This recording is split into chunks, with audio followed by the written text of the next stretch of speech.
Once upon a time. So many of the fairy tales that we tell children before going to sleep start like this: once upon a time. And if we are told of fantastic and mysterious creatures, we are willing to believe it more if this formula is recited. But when the inexplicable knocks on our door, fantasy surpasses reality, and the things we experience haunt us for life. All we have left is the telling of their story, their narration. The nightmare that was. There are thousands of stories of close encounters of the third kind, and usually they tell of sightings, kidnappings, and manipulations of reality. But there are few stories, unlike the one we are going to tell, that speak of a real night of horror. Imagine being at your home and suddenly finding a grotesque creature at your front door. What would you do? Would you try to make contact with it? To communicate with it? Would you invite it in? And what if this fantastic creature comes closer and closer to you in a threatening way and violently tries to attack you? How would you react in that case? Now think of that creature and imagine seeing it multiply incessantly. A vast number of monsters begin to assail your house, trying to enter and touch you.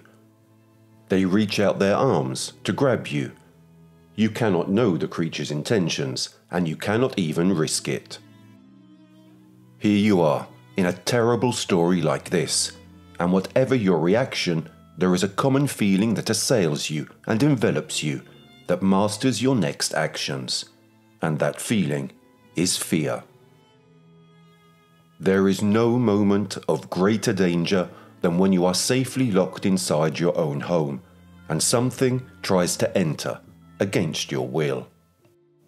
Think about this as you listen to our story, because the reactions of people who have been victims of it can only be comprehended if you understand, you realize the true meaning of fear. The creature on your doorstep now goes away, leaving you alone, and after the fear passes, only the story remains to be told.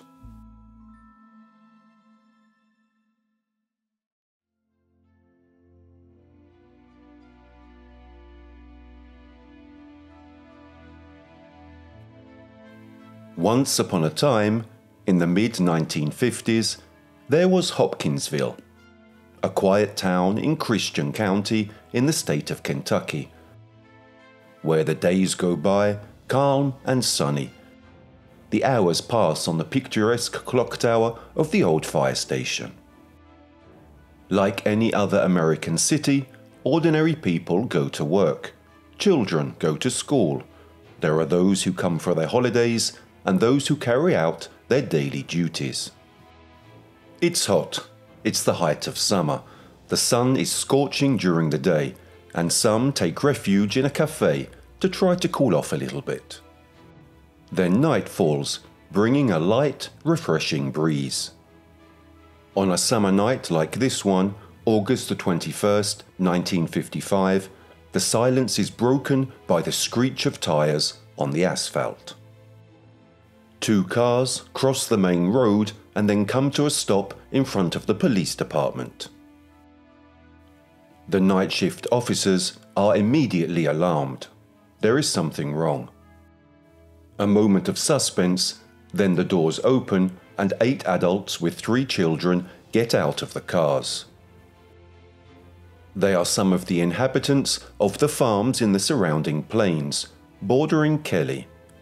They are confused, exhausted, and visibly in shock. They ask the police for help. Something terrible has just happened in their home. Something they couldn't stop from happening, despite trying. They fought hard, but they couldn't stop them. Somebody talks about a fight lasting more than 3 hours. The confused officers ask the men to calm down and begin their account of the facts. 2 men come forward in absolute terror and begin to tell their story.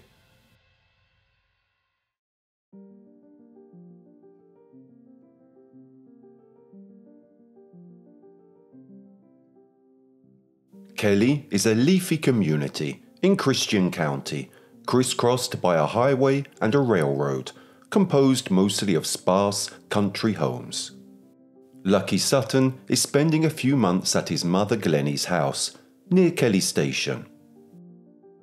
He lives in the house with his wife, his mother, his brother, his sister-in-law, his sister-in-law's brother, and, in addition to Glennie's other 3 small children, also his friend and colleague Billy Ray Taylor and his wife are spending some time with them. A quiet Sunday off, and the Suttons are all spending it together. The evening passes pleasantly. Adults and children enjoy themselves in a carefree manner, eating, chatting, and playing card games. Life in the country is simple, and they are good people who enjoy the company of their friends and family. Despite the young age of the men present, there is a common denominator in all of the witness accounts of what happened that night. Not a single drop of alcohol is consumed at the dinner table or throughout the evening. It is well known that Glennie is a very religious woman and does not compromise on alcohol. Not even a bottle is opened in her house. The days in that period are much longer. The sun is only now starting to drop below the horizon, leaving just that little amount of light needed to see the silhouettes of the trees surrounding the house. Around 7 p.m, Billy Ray offers to fetch some water and leaves the house with a bucket in his hand, heading for the well in the backyard. The Sutton's dog is resting outside. In front of him, the large forest surrounding the house. Arriving at the well, Billy Ray throws the bucket in, and while he retrieves it, he is forced to raise his head towards the sky. Something bright, an intense silver light, catches his attention. The Suttons hear the door open abruptly. It is Billy Ray, who returns breathlessly into the house. He says he saw a shiny silver object, followed by a rainbow beam, fly over the house without making a sound, until it landed on the other side of the field, miles away, and then disappeared into the trees. There is one thing Billy Ray is quite sure about. It is definitely a flying saucer. 1955 is ablaze with science fiction images, full of flying saucers, aliens with bizarre figures, and the taste for the unknown coming from space populates mass culture. Stories of aliens trying to conquer the Earth, or space explorers from other planets involved in breathtaking action adventures. This is why the young man is so sure of what he saw. Thus, the Sutton family burst out laughing and do not believe poor Billy Ray's story. After all, he is just a young boy. One mustn't take him too seriously. Also, Lucky is used to his friends' pranks, so they all decide to ignore him and avoid going back to the matter. But Billy Ray knows what he saw, and his story remains the same. He is convinced he saw a flying saucer. About an hour passes when the chatter of the Sutton family is interrupted by the insistent barking of their dog.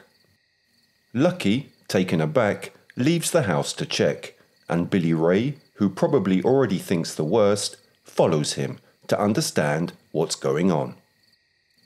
As soon as they are outside, the two see the dog darting past them with its tail between its legs.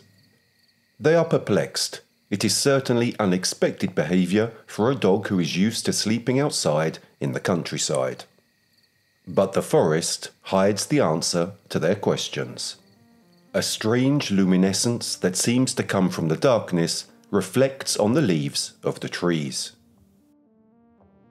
A light that heralds the arrival of something. Then, out of the dark night, emerges a small figure, which they would then describe to the police as something like this. About 3.5 feet tall, with arms so long that they almost touch the ground, disproportionate hands with long fingers, its head, much larger than its body, seems to have a perfectly round shape. Its large pointed ears frame 2 huge eyes that give off a yellow light. The entire body of the little man releases a grey luminescence that the 2 boys are unable to describe in any other way than as if it were made of a particular and unknown silver metal alloy. In addition, this creature does not appear to walk like normal human beings, but rather floats a few inches off the ground. It is very difficult to understand what kind of creature they found themselves facing. For this reason, the term that is often used to describe this being is that of the goblin. Like the fantastic creatures that populate the world of fairy tales and popular folklore. Kelly's Little Grey Goblin. Incredulous at this vision, Lucky and Billy Ray are amazed when they see the creature throw its arms towards the sky as it moves towards them. What does it want? Why is it approaching in such an intimidating manner? And this is where fear sets in.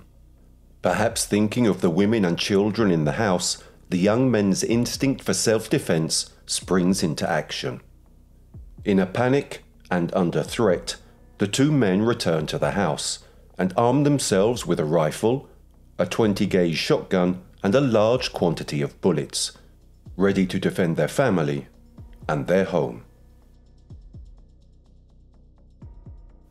Glennie and all the others don't realize what's going on and can't understand why the 2 boys are out of breath. Could this be just another one of their jokes?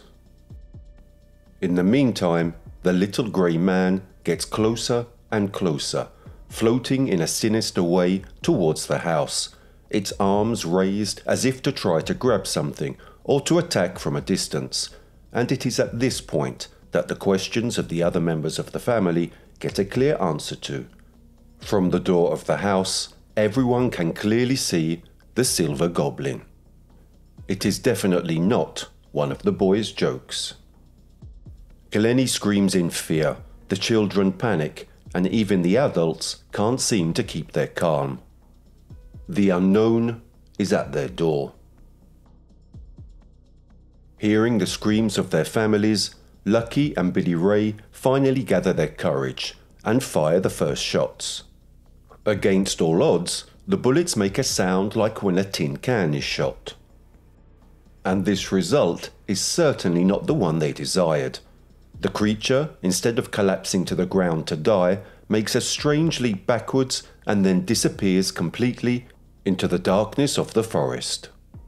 In general disbelief, there are a few moments of silence. The next few minutes feel like hours, minutes that Lucky and Billy Ray spend waiting, tense, until a scream coming from the living room sets them off again. The rest of the family is there. The women are pointing to the window. The 2 men see the creature looking in, its bright yellow eyes examining the interior of the room. They don't think twice about giving it the same treatment as before. They take out their rifles and shoot, making huge holes in the glass window panes. Once again, the little being does a somersault on itself, but this time it seems that it has been hit. Encouraged, the men decide to go out to check. Outside, everything is silent. Billy Ray, at the door, glances out. No trace, not even a small silvery body lying on the ground. Only the peace and silence of the dark country night. He reassures the family that there is no danger out there, that the monster is probably gone. But suddenly, the women, the children, and Lucky, who is immediately behind him, see a hideous silver hand emerge from around the doorframe, intent on grabbing poor Billy Ray by the hair. Everyone yells at Billy Ray to move, but only Lucky manages to push his friend out of the house, narrowly saving his life. Instinctively, Lucky Sutton takes up his rifle and shoots through the door, making a hole in the ceiling. But once again, he seems to have failed to hit anything but the house itself. Out in front of the trees, Billy Ray sees more strange movements. The creature is not alone. There are others. They seem to move very fast. One comes down from the trees, another comes from behind the house. At first, the two men shoot in all directions to keep them away, but when they see that the bullets achieve nothing but the usual somersaults, they decide to barricade themselves in the house, to be safe. Perhaps it is in this very moment the family realizes that this is a real assault. The goblins want to enter the house, and God only knows what they want to do once they cross the threshold. The only way not to find out is to survive, and to survive, you have to fight. Everyone positions themselves to make sure they are safe. The children are taken to their rooms. Glennie starts praying to the Lord to drive away those demonic presences, and tries to reassure her children that they will no longer be able to sleep for the rest of the night.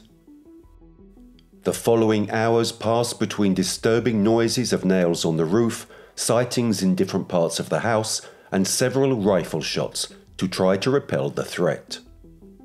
Despite all this, the creatures keep coming back, and it seems more and more of them every time. Exhausted, sleepless, and without any hope, at around 11 p.m, the Suttons and Billy Ray decide that alone they can do nothing against this horde of goblins. For them, there is only one extreme solution: to leave the house, get in their two cars, and head for the police station to ask for help. And that's what they do. Not without first grabbing all they can and piling the children into the cars. The closest outpost is obviously the Hopkinsville police station, a few miles away from Kelly, where our story began. The agents listen in disbelief to the whole story of the Suttons. Here are some adults who are reporting on at least a 3-hour fight with little beings who attacked their home. And if there had been a shooting at the Sutton house, the only thing to do is to make sure of it. But something big is at stake here, and the officers decide to call for reinforcements. Among the forces deployed are county sheriff's deputies, state police, and some servicemen from Fort Campbell, the military base. Thus, the investigation of all these armed forces begins. Cars with sirens blaring arrive at the now deserted farmhouse, followed by the Suttons' cars. There doesn't seem to be even a footprint of those strange silver creatures on the scene of the crime. Torches are switched on as the authorities search far and wide around the house to look for as many clues as possible about these little strange beings. What most attracts the attention of the agents are the rifle shots inflicted on the house, which caused many windows to shatter. The floor is covered with a huge amount of shell casings scattered all around. There had definitely been a shooting, and someone was frightened by something very dangerous. All the participants in this strange event, namely the Suttons and Billy Ray, are questioned individually, and the agents must ascertain that each version seems to fit perfectly with everybody else's description of the facts. It cannot be denied that something happened on that farm. But what? There are no traces of extraterrestrial presence in the vicinity. It is very easy to disbelieve the Sutton story if one wasn't present at the assault. Some agents seem to see faint lights coming from the woods, but despite going to check, they can't find anything at all. Unfortunately, after various checks and investigations, the night brings no indication of the presence of any alien creatures, and after a few hours, the agents leave the scene, saying they are safe. They call off the alarm and declare that the area is clean. The Suttons can now return to occupy their home, confident that the threat has finally disappeared. They decide to sleep on it and try to recover the night's rest, to get rid of all their fear. It is around 2:30 a.m. The Suttons' farm is now completely dark, and everyone is asleep. Neither humans nor alien creatures appear to be nearby. Lucky is sleeping on the sofa in the living room, his shotgun next to him. The children are in the rooms with the others. Glennie is in bed in her room, perhaps the only one in the family who still can't sleep. She has been trying for a while already when she suddenly sees a strange light coming through the window. Another of those creatures pops out and leans against the glass, its claw extended high as if to try to open the window to enter. As before, the goblin observes the interior of the room, as if to spy on who is occupying it. Glennie screams in terror. Lucky wakes up with a start, grabs his shotgun and runs up the stairs. Arriving in his mother's room, he cannot believe it. The nightmare has returned. Without thinking twice, the boy raises his rifle and fires a shot at the window. The creature does a somersault on itself and disappears into thin air. Why do these beings want to enter their house? Why so much insistence, given that their first meeting wasn't so peaceful? What do they want from them? Probably the Suttons will ask themselves these questions for the rest of the night, and the nights to come. More time passes. Lucky and Billy Ray stay awake, alert, with rifles in hand and more cartridges ready to be fired. But they hear nothing, apart from a few scratches on the roof. They go outside to check every once in a while, but can't see any creatures. Then, at dawn, the nightmare ends, and the goblins disappear into thin air without a trace. As they appeared in the night, when the day comes, they are gone. The little grey goblins would never be seen again. What the Suttons are unaware of, however, is that more trials await them in the days to come. The news spreads very quickly, first throughout the city, then throughout Christian County, then throughout the state of Kentucky, and finally throughout the whole nation.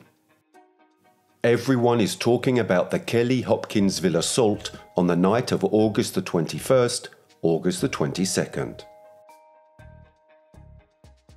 A few days after that fateful night, the poor family is forced to suffer another invasion, perhaps the hardest to face and the longest. Agents, journalists, and the curious begin a real invasion of the farm. They come from all over the country to see the site of the alien attack. Many come to verify with their own eyes if the stories told by those people are true. Many others come to mock and deride them. The quiet and isolated country farm is filled with cars that come and go, incessant flashes from cameras, hordes of unknown people. Some even sneak into the house to steal souvenirs of the most famous place in Kentucky. In addition to this assault, a further insult is insinuated. Rumours are spread that the Suttons are not reliable people, and that famous night they were all drunk, despite the fact that the family had already declared to the police that no alcohol was ever consumed that evening. Unfortunately, Many people find it hard to believe the Sutton story, and they soon get tired of these constant attacks and decide not to accept anybody's visits anymore. Their home cannot become a circus full of skeptics who just come to make fun of them.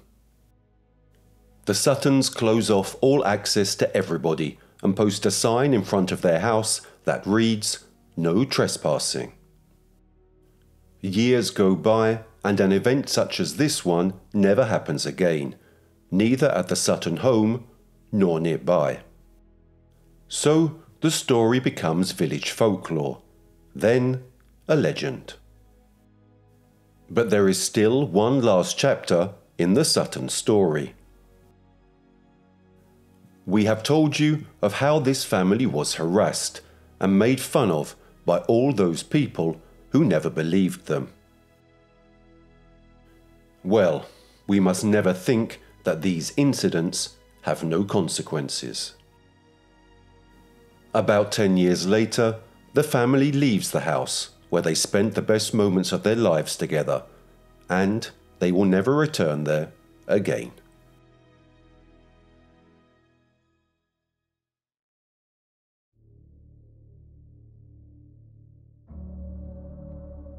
Fortunately, interest in the case also reaches more competent places and people who, in any case, do not produce the hoped-for conclusions. Since 1951, it is the US Air Force that has been investigating all cases of sightings of unidentified flying objects in much of the US territory. Their goal is to evaluate whether most of these UFOs could become a real threat to the security of the United States of America. It is therefore necessary to scientifically analyze, validate, classify and study all cases of suspected UFO close encounters of the third kind. All of these case studies are included in the project which takes the name of Project Blue Book. The case of Kelly's Goblins obviously attracts the attention of the Blue Book agents. And it is precisely from Fort Campbell, the military base closest to Kelly, that agents arrive to investigate the site of the incident directly. Discretion is a predominant characteristic of those who study these cases. In fact, it is only later discovered that Project Blue Book had actually sent investigators. The United States Air Force investigators reconstruct all the events, investigate the location of the incident.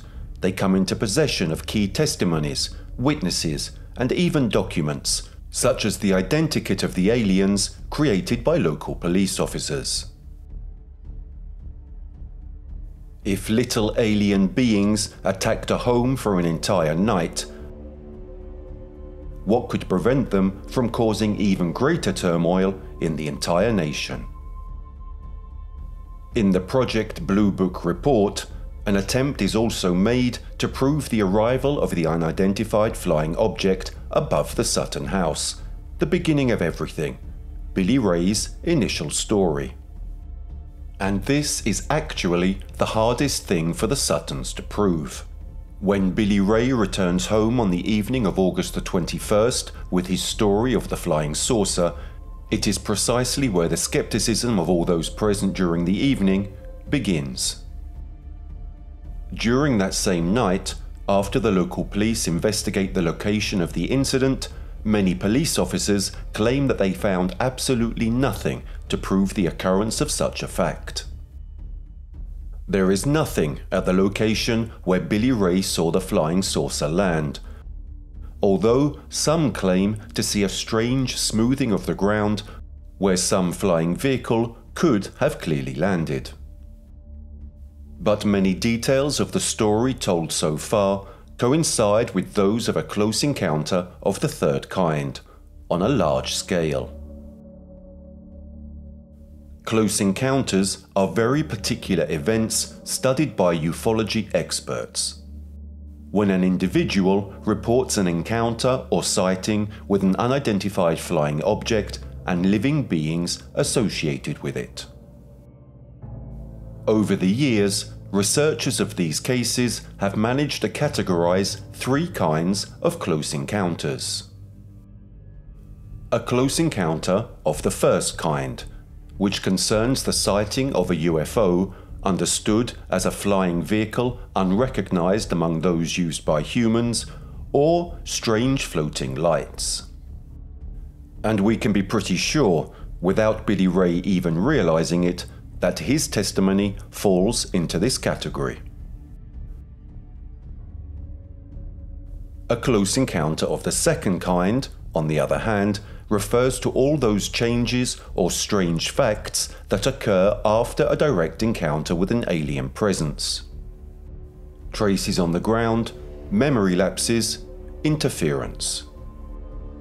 In Kelly's case, there is an element that stands out in this category, and it is the strange behaviour of the dog before the arrival of the creatures. The animal barks insistently and then runs away with its tail between its legs when the 2 men go out to check, a fact that amazes both of them. And finally, a close encounter of the third kind alludes to the encounter with a being, an entity, following a UFO sighting. The Suttons have had more than one sighting and more than one close contact with unidentified creatures. Although the presence of some Project Blue Book agents at the scene is reported, the case was never considered to be of official interest to the US Air Force. And, after many years of investigation, Project Blue Book was closed by filing all cases as of no interest to UFO studies, nor of relevance to the security of the entire nation.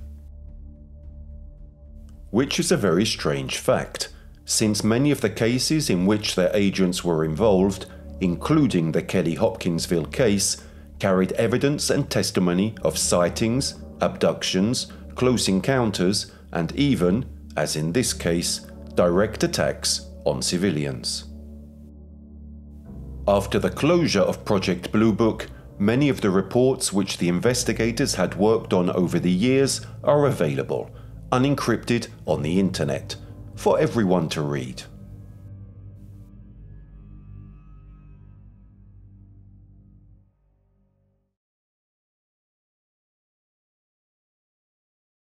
Most of the time, in these incidents, 2 distinct factions form: those who believe in the facts that have taken place, and those who are skeptical and tend to question the whole story. Over the years, there have been many figures who have investigated the case, and some have even managed to reconstruct the important elements of the story. First of all, these goblins, as they have been called, have extremely curious characteristics to observe. Their physiognomy, in fact, is very particular and is not very common in other similar or specular cases. On the contrary, it would seem quite unique. The fact that these creatures, in the Sutton's description, have fantastical elements such as large ears, bright yellow eyes, their small size, and their body's silvery luminescence, opens up an interesting new study on the appearance of extraterrestrial beings. Even if they have some similarities with other alien species, such as the Greys, very long arms and fingers, similar colouring, and a disproportionate head, it has always been difficult to find these distinctive elements in other alien species. However, even their similarities with other races can only prove their origin from another planet. The thing that most fascinates us about these creatures, however, is their behaviour. They show up in the night, advancing towards their victims, floating a few inches or a few feet above the ground, raising their arms to the sky. It is still not clear whether this last gesture is a declaration of surrender or an offensive action. It is very strange that someone who wants to surrender would insistently advance in a threatening manner for an entire night, trying to enter the home of its victims at all costs. Then there is the event of the goblin above the door trying to grab Billy Ray's hair. An indisputable intent, one might think. Yet some, over the years, have tried to question the intentions of these aliens. Whatever the case may be, it seems that arms and hands are an important means of communication for these beings. Even the goblin that Glennie sees at her window has one hand resting on the glass, extended upwards. Most likely, the creatures want to say something with the use of their hands, whether it be something positive or negative. Or they may have a special sensitivity that allows them to feel something that we don't understand. Then there is the question of their alleged invulnerability. Because all the rounds that Billy Ray and Lucky shot at these goblins, and they shot a vast amount, given how the house was peppered with damage and the quantity of shell casings that the policemen found on their first inspection, didn't kill or injure the beings. The men speak of a clanging noise, like bullets deflected by a tin can, which surely accounts for their silvery composition. But how is it possible that two men spend all night shooting at living creatures without effect, without leaving any trace of injuries, wounds, or any bodily substance? Once hit, the goblins all have the same strange reaction, a backward somersault and then fleeing into the darkness. Most likely, these beings feel pain, but only superficially. Yet there are those who sustain the hypothesis of the importance that these creatures have with light and dark. Light and dark seem to be two constant motifs of these creatures. Their bodies are luminous. Their arrival is always heralded by an almost biological luminescence, and their eyes emit yellow light. Yet, to defend themselves, they run away into the darkness of the forest. As soon as they see light, like the sparks fired from a rifle, for example, they flee, and their onslaught lasts until the wee hours of dawn, when the sun begins to rise. There is still debate about these details of light and dark. Then there is the most important testimony that most of those who have studied this case consider less, or do not consider at all. And it is that of poor Billy Ray. The boy sees what he specifically describes as a luminescent silver flying saucer, followed by a rainbow trail, flying in total silence over the Sutton house, which then lands in the woods a little further away. This is the key that defines these creatures as extraterrestrials. Their arrival at the house coincides with the landing of an unidentified flying object in the surrounding area. In the years following the incident, many speculations and investigations on the Kelly case were performed to try to reconstruct the whole story. Where Project Blue Book completely failed to detect the presence of extraterrestrial beings, many interested in the matter, even skeptics who just want to discredit the incident, have reported their opinions. 55 years after the event, when things have settled down and no one talks about the incident involving the Suttons anymore, a group of people look for a way to create something that would draw attention to the Kelly incident. Something that can sell and that can bring tourists to the area. So they investigate the city archives and dig up the story of the Goblin case. A festival dedicated to the history of the Sutton farm is thus established and publicised.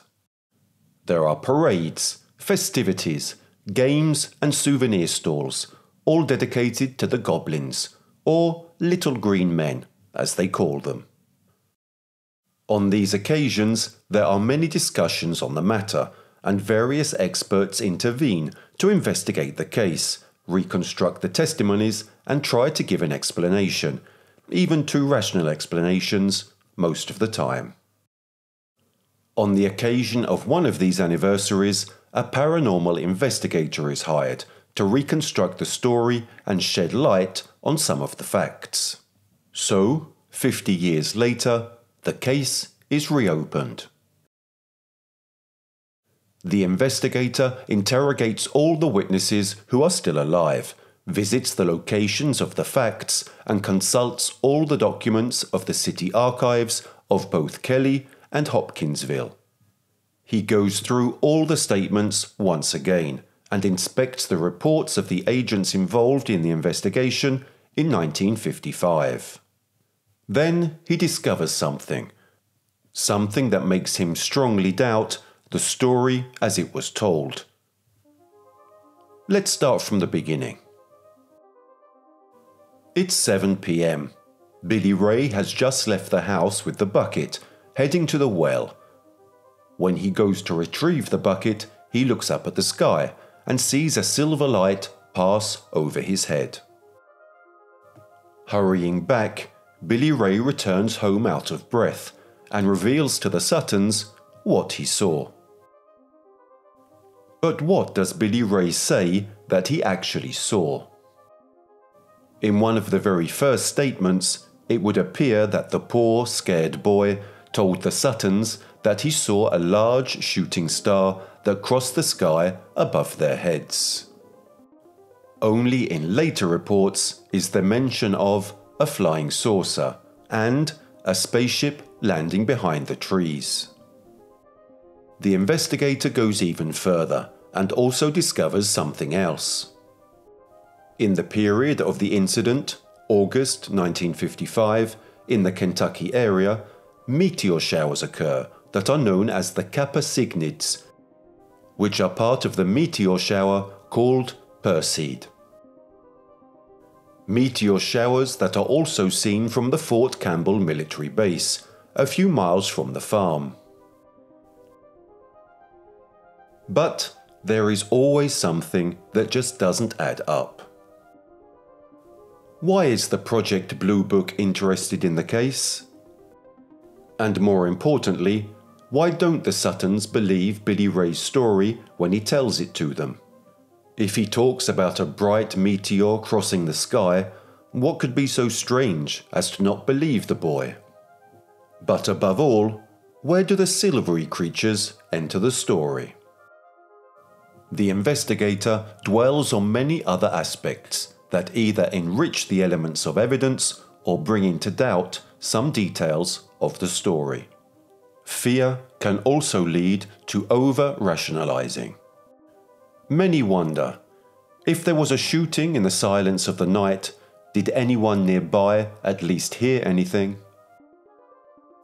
Some of the neighbours of the Sutton farm say they never heard a thing on the night of August the 21st, 1955.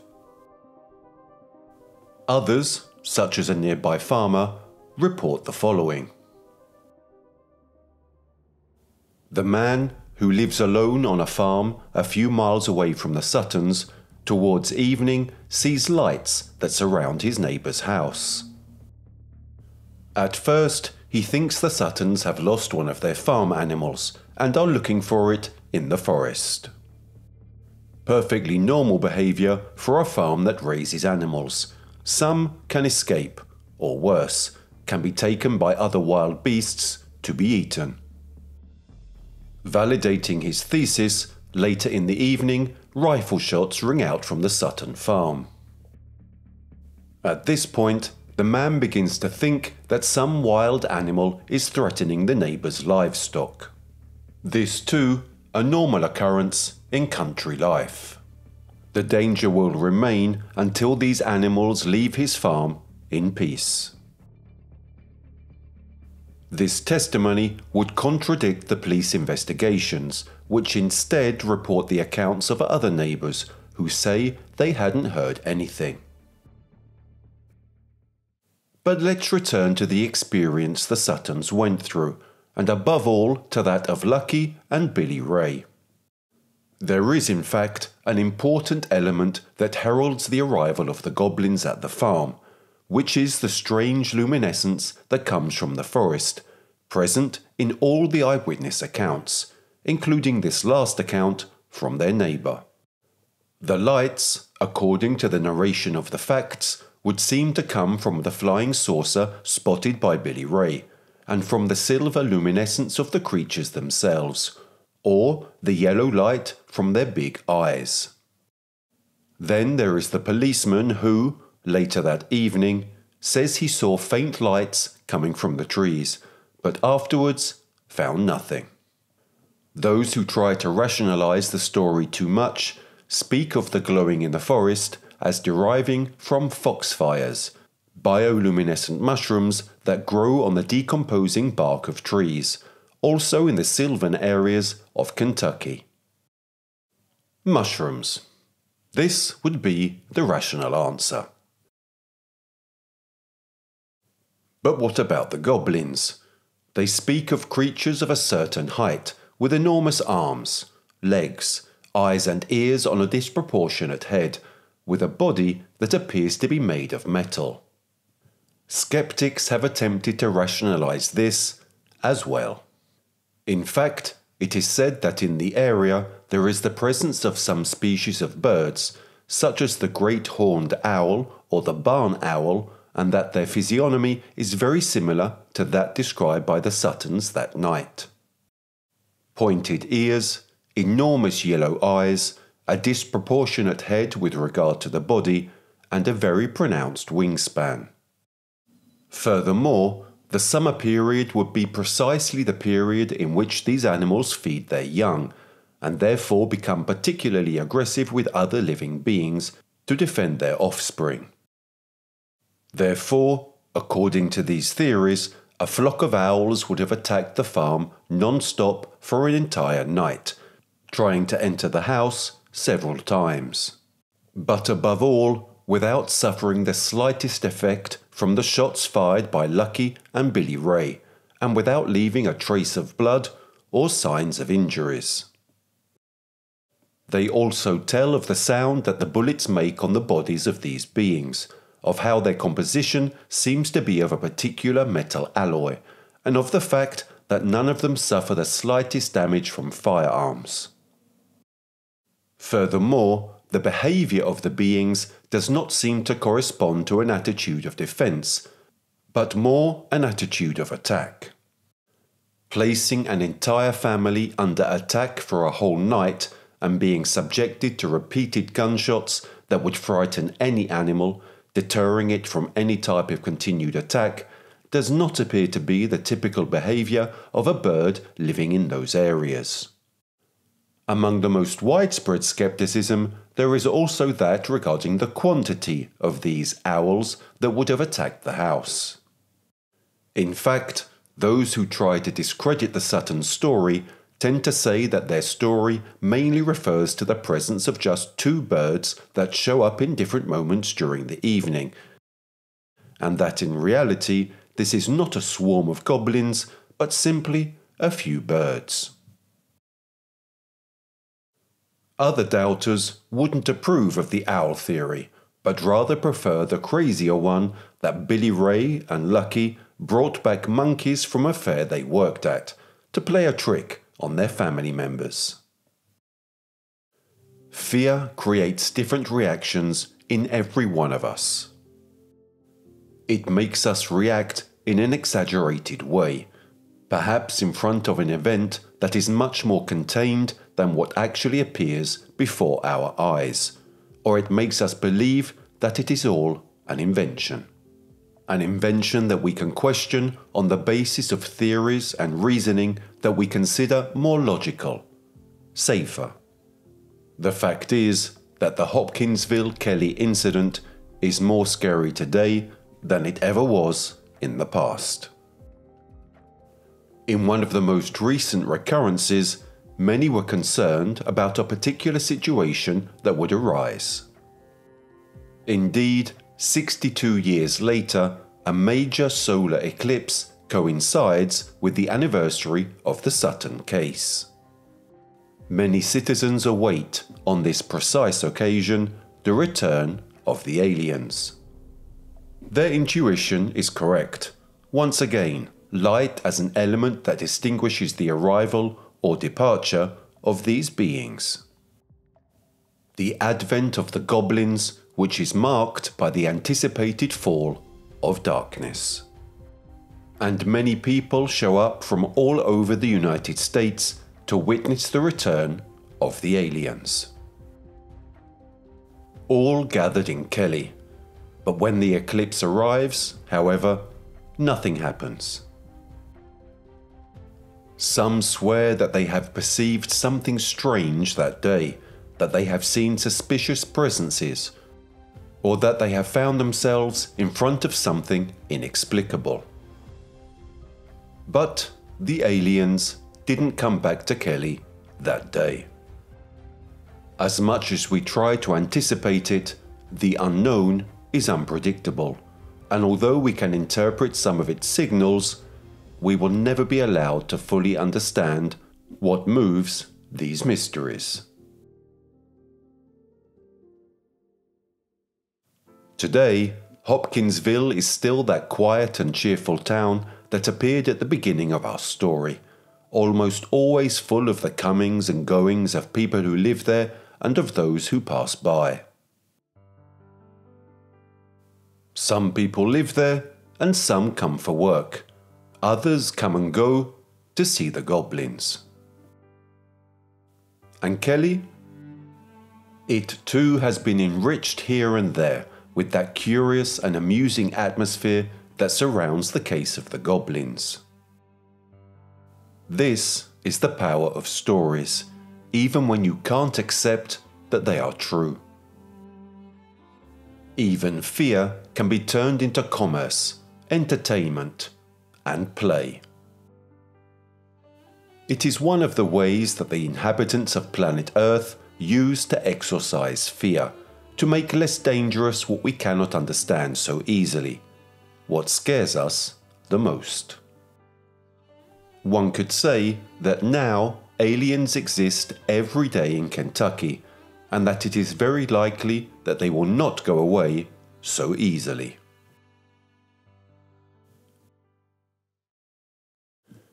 Our story is almost over. We have arrived at its conclusion, and we want some answers. But we ask ourselves questions that are difficult to answer. The monster at our door has gone away, and in order to tell our story, we try to remember. We do what we can to try to reconstruct, piece by piece, what happened and what we felt when we found ourselves in front of those creatures. We soon realize that the only solution is to talk about what we perceived, what we thought, how we reacted. If we are the protagonists of the story, we cannot help but focus on an infinite number of details that guide our way of telling our story. When we tell a fairy tale to a child, at the end of the story, after learning that the creatures have almost eaten the protagonist, the listener needs to be reassured and told that it is only a fairy tale, only a story. And now, what will happen? What will our heroes do? How will they manage to solve their problems? Unfortunately, the truth is that real-life stories are not always reassuring, nor do they always have happy endings. Sometimes we may learn of events that we do not like at all, or that we just wish had never happened. However, just like fairy tales, these kinds of stories also have something to teach us, something that strengthens us and changes us, that gives us new perspectives. In this story, that of Kelly's Goblins, There are facts, there are testimonies, there are stories of a group of people who found themselves in an out-of-the-ordinary situation. Difficult to understand for anyone who hasn't taken part in it. Each of the protagonists of this story decided what was best to do for the good of their family, to protect their home, to counter an incomprehensible threat. If we are telling the story, or we are listening to the story, we can only take note of what happened. And instead of asking ourselves what our protagonists will do, each of us should ask ourselves the most diverse questions. What would happen to me? What would I do in a situation like this? How would I be able to solve my problems? How would I get out of all of this? When we transform stories into something that can lead to personal teachings, we can truly understand everything that is being told to us. But until we try to understand, empathize, or assimilate to the individual elements, the only thing we can do is to rationalize everything. We can only reason about fear. The fear that drives us to tell the story, the fear that makes us do absurd things, the fear that seizes us when the story ends. There are stories that are so scary that they don't seem to be true, making us try in every way to divert our imagination and look for more reasonable things. But when something we can't understand shows up in front of us, in our home, in front of our family, perhaps fear is the only way we have to express ourselves and make us react. The stories involving fear are always the truest, if we think about it, because they strike us deeply and make us react emotionally. Fear conceals itself in the smallest of details, in theories, when one tries to discredit others. That's how you know when you're afraid. When we cannot in any way admit to ourselves that there's something not right, that there are things we cannot explain, both within us and in the events that happen to us. We are surrounded by stories about aliens, UFO sightings, alien abductions, alien attacks. In the face of all these testimonies, it is very important to seek the balance between what we perceive and what the evidence is, the events as they happened. But stories of this kind, like the case of the Hopkinsville-Kelly Goblins, are very rare. What we can learn from these close encounters is that the unknown is unpredictable, and no matter how much we want to try to understand some events, we could never do it fully if we don't first put ourselves in the right conditions to accept them. We can think all we like and try to discredit many things we hear about these stories, but the courage to be there, to be able to react for the good of one's family and one's friends, is the most rational part of fear. The instinct that becomes will. Fear that turns into courage.